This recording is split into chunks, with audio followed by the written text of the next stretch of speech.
Growing up in Sunday school, I was taught from the Bible, those who bless Israel will be blessed, and those who curse Israel will be cursed. And from my perspective, I want to be on the blessing side of things. Of those who bless the government of Israel? Those who bless Israel is what it says. It doesn't say the government of, it says the nation of Israel. So that's in the Bible. As a Christian, I believe that. Where is that? I can find it to you. I don't have the scripture off the tip of my, you pull out the phone and use the Google. It's in Genesis. So you're quoting a Bible phrase. You don't have context for it and you don't know where in the Bible it is, but that's like your theology? I'm confused.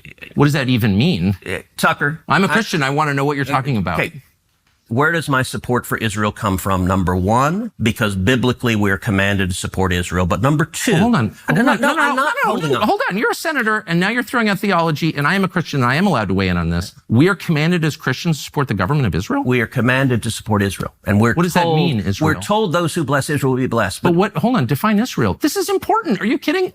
This is a majority Christian country. Define Israel? Do you not know what Israel is? That would be the country you've asked like 49 questions about. So that's what Genesis, that's what God is talking about. The nation of Israel, yes. So is that the current borders, the current leadership? He's talking about the political entity called Israel? He's talking about the nation of Israel. Yeah, nations exist, and he's discussing a nation. A nation was the people of Israel. Is the nation They're the God's descendants of referring Abraham. to in Genesis, is that the same as the country run by Benjamin Netanyahu right now? Yes. Now think carefully about what you just heard. A United States senator explaining geopolitical allegiance through what he learned in Sunday school. Not strategic doctrine, not constitutional reasoning, not intelligence briefings, Sunday school. And here's the part that should genuinely make you pause. The foreign policy of the most powerful nation on earth has been influenced not just by military analysts, not just by economists, not just by diplomats, but by the prophetic interpretations of a 19th century British preacher. Not a founding father, not a constitutional theorist, not a statesman, a preacher, and not one from the time of Christ, not from the early church, not from the Reformation, from the 1800s. His name was John Nelson Darby, and the theology he helped systematize is called dispensationalism. That fact alone should feel extraordinary. For nearly 1,800 years of Christian history, this system did not exist. The early church debated prophecy intensely. Church fathers wrote volumes on Revelation. Medieval theologians dissected eschatology. The reformers reshaped doctrine, but none of them taught a secret pre-tribulation rapture. None of them argued that God paused his plan with Israel and inserted the church as a temporary parenthesis. None of them taught that a future geopolitical Israel would sit at the center of God's redemptive timeline.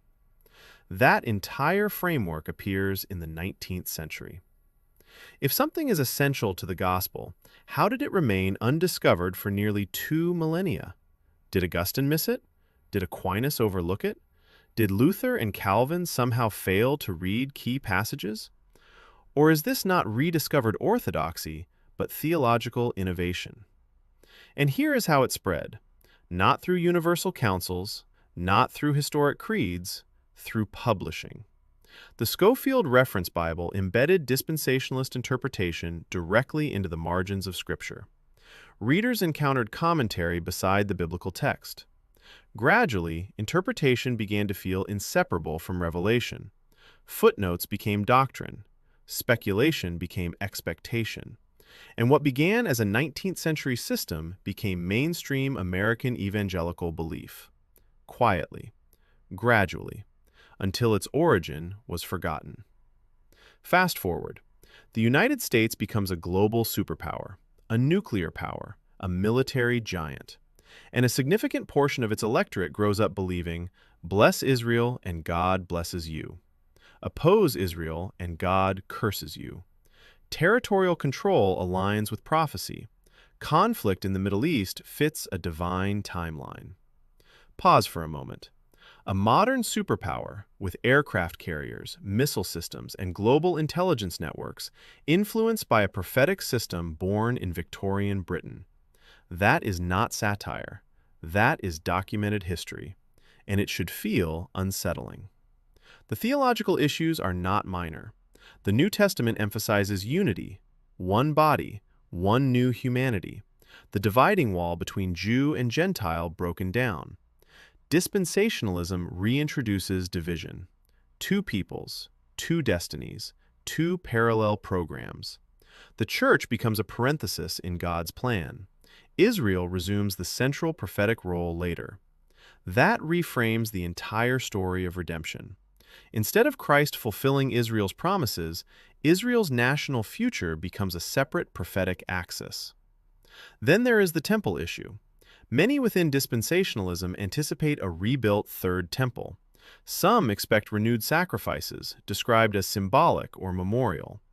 But the book of Hebrews states clearly that the sacrificial system is obsolete.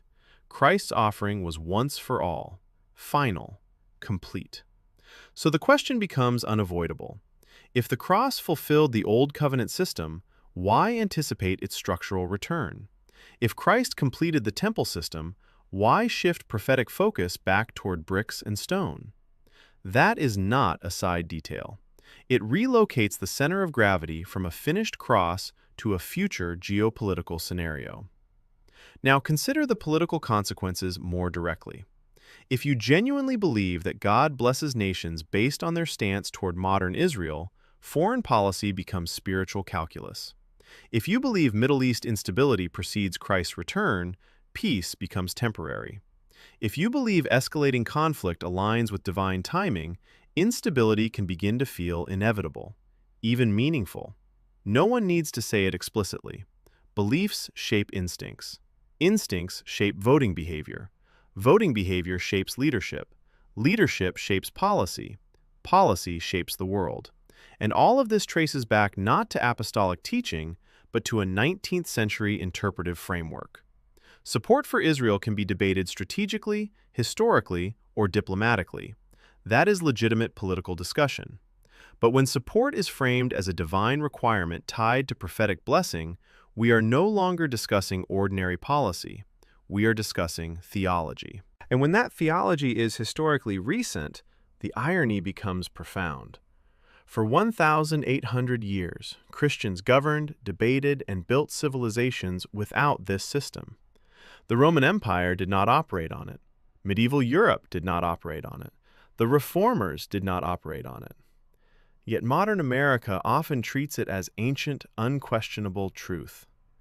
That inversion deserves examination. The word heresy is strong. Historically, it referred to teachings that altered the structure of belief. Dispensationalism does not deny Christ. It does not reject core creeds. But it redraws the covenantal architecture. It separates what the New Testament unites. It elevates a modern nation-state into the center of redemptive expectation. And it does so without grounding in the first 18 centuries of Christian theology. At minimum, that makes it radically discontinuous. At maximum, it makes it structurally destabilizing. Because once geopolitics becomes intertwined with redemption's timeline, politics becomes sacred narrative. And sacred narratives are powerful, especially when attached to global military strength. Return to that opening statement. A senator grounding geopolitical loyalty in Sunday school teaching. He likely believes he is defending Scripture. But the interpretive system behind that conviction is younger than the Industrial Revolution, younger than electricity, younger than modern democracy itself. And yet it has helped shape the worldview of the most powerful nation in history. That is not a minor theological footnote. That is an extraordinary development in world affairs. Ideas shape nations. And when those ideas are modern, contested, and politically influential, they deserve serious scrutiny. Because when theology and superpower status intersect, the consequences are never small. And perhaps the most unsettling question of all is this. If this system had never emerged in the 1800s, would American foreign policy look the same today? If you value independent long-form documentaries like this, they take time and resources to produce. This episode was supported by gadgetcircle.co.uk, a curated platform for technology and everyday gadgets. You can learn more at gadgetcircle.co.uk.